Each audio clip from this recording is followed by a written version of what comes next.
ದಿನಾಂಕ 19/1/2025 ನಡೆಯುವ ಮುಳಬಾಗಿಲು ತಾಲೂಕು ಪ್ರಾಥಮಿಕ ಸಹಕಾರ ಕೃಷಿ ಮತ್ತು ಗ್ರಾಮೀಣಾಭಿವೃದ್ಧಿ ಬ್ಯಾಂಕ್ ನೇಮಿತ ಮುಳಬಾಗಿಲು ಕೋಲಾರ ಜಿಲ್ಲೆ ಇದರ ಚುನಾವಣೆಗೆ ಸಂಬಂಧಿಸಿದಂತೆ ಒಟ್ಟು 53 ನಾಮಪತ್ರಗಳು ಸಲ್ಲಿಕೆಯಾಗಿದ್ದು, ಈ ಪೈಕಿ ಇವತ್ತು ನಾಮಪತ್ರ ವಾಪಸಾತಿ ಪ್ರಕ್ರಿಯೆ ಇದ್ದಿದ್ದರಿಂದ 3 ಗಂಟೆಯೊಳಗಾಗಿ 26 ಅಭ್ಯರ್ಥಿಗಳು ವಿವಿಧ ಮತಕ್ಷೇತ್ರಗಳಿಂದ ವಾಪಸ್ ಪಡೆದಿರುತ್ತಾರೆ ಮತ್ತು 8 ಮತಕ್ಷೇತ್ರಗಳಿಗೆ 19/1/2025 ಚುನಾವಣೆ ನಡೆಯಲಿದೆ ಮತ್ತು 6 ಮತಕ್ಷೇತ್ರಗಳು ಅಂದರೆ ಹೆಚ್ಚುಗೊಲ್ಲಹಳ್ಳಿ, ಉತ್ತನೂರು, ಗುಡಿಪಲ್ಲಿ, ಕಸಬಾ, ಮಲ್ಲನಾಯಕನಹಳ್ಳಿ, ಮುಳೈನೂರು ಈ 6 ಕ್ಷೇತ್ರಗಳು ಅವಿರೋಧವಾಗಿ ಆಯ್ಕೆಯಾಗಿರುತ್ತಾರೆ.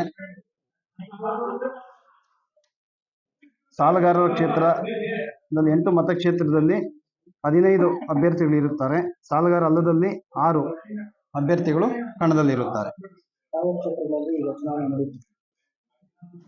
ಅಂಬ್ಲಿಕಲ್ಲು ಸಾಮಾನ್ಯ ಕ್ಷೇತ್ರ, ಆವಣಿ ಸಾಮಾನ್ಯ ಕ್ಷೇತ್ರ, ಬೈರ್ಕೂರು ಸಾಮಾನ್ಯ ಕ್ಷೇತ್ರ, ಆಲಂಗೂರು ಸಾಮಾನ್ಯ ಕ್ಷೇತ್ರ, ನಂಗಲಿ ಹಿಂದುಳಿದ ವರ್ಗದ ಪ್ರವರ್ಗ ಬಿ ಮೀಸಲು ಕ್ಷೇತ್ರ, ಬಲ್ಲ ಮಹಿಳಾ ಮೀಸಲು ಕ್ಷೇತ್ರ, ತಾಯ್ಲೂರು ಪರಿಶಿಷ್ಟ ಜಾತಿ ಮೀಸಲು ಕ್ಷೇತ್ರ ಮತ್ತು ಸಾಲಗಾರ ಅಲ್ಲದ ಕ್ಷೇತ್ರ.